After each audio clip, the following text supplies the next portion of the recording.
All right, how's it going? Dennis Logan here, and now I want to introduce you to the Conditioning Architecture Filter. This was built to help answer the critical question that I think a lot of coaches have, and I know I had it, around what type of conditioning I can do that doesn't interfere with or compete with the type of training that I'm doing, right?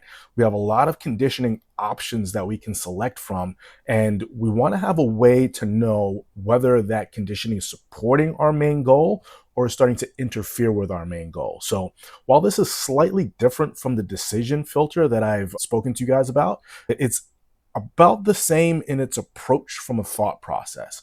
So the very first thing that we're going to start with is assigning what our primary training goal is, right? So in this case, we'll just say that it's max strength. Training age, again, is going to be critically important because the nature of where a person is in their development will definitely influence the selection and the choices that we make that are most appropriate for them achieving their goals. So in this case, we'll choose that this person has an intermediate training age, 1 to 3 years.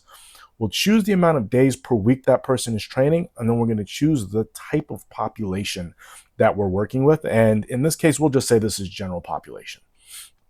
Once these four inputs are selected, we have our built out conditioning recommendations based upon the goals that you selected. So we're going to see it's got 4 days, and in the top right corner with this star, you're going to see the category of conditioning that is being recommended that you apply in that week based on that training goal. And you're going to see it has recover, complement, and then at the very end, you're going to see reinforce. First things first, there are four main categories, right? So one of the categories that is not being recommended is this compete category, right? So what we're going to have are four categories. One, recover, which is going to be the type of conditioning that is going to facilitate recovery, especially given the nature of the principal goal that you chose. So like in this case, max strength.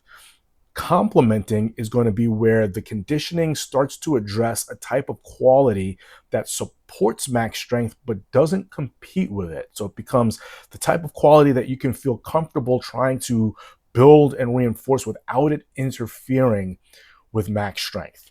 Reinforce is going to be the type of conditioning strategy that you utilize that is going to stack the same type of stressor that max strength is working on so that you reinforce that quality. And then compete is where now you're choosing something that is going to directly conflict with what you're doing. Based upon the type of work that you choose, and I'll show you this in a second, is where that compete flag will come up. So again, what you're seeing here are recommendations for what you should do. The compete flag will come up when you actually override and choose for yourself what you would like to do. Just so that the framework that's being built here is always going to be entering into a week with a recovery focus and then exiting the week with a reinforced focus. I go into this in a lot of detail in my lightning lesson around conditioning that doesn't compete with strength. It's a free lightning lesson. You're able to access it here at the bottom of this tool if you want to watch that lightning lesson and get more of the background around this framework strategy. But for now, I want to continue to show you what the tool does, right?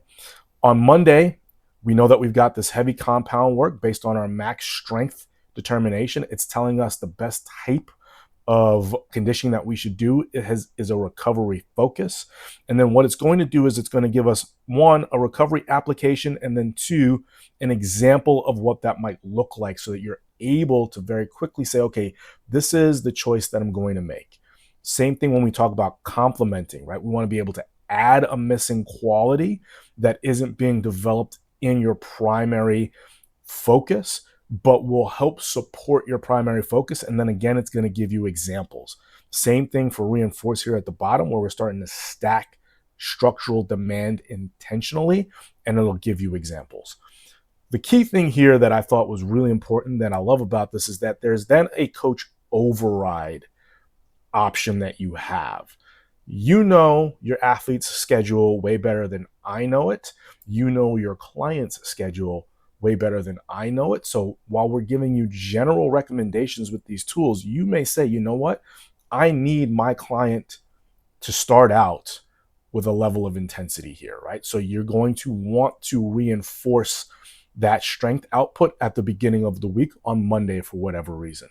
So you have the ability to then go in and just click on reinforce, and it will give you that update with those examples of what you could do on that day for conditioning. Conflict, like I said, is where you could choose to see what things you might have had in mind that will actually interfere with the work that you're doing, right?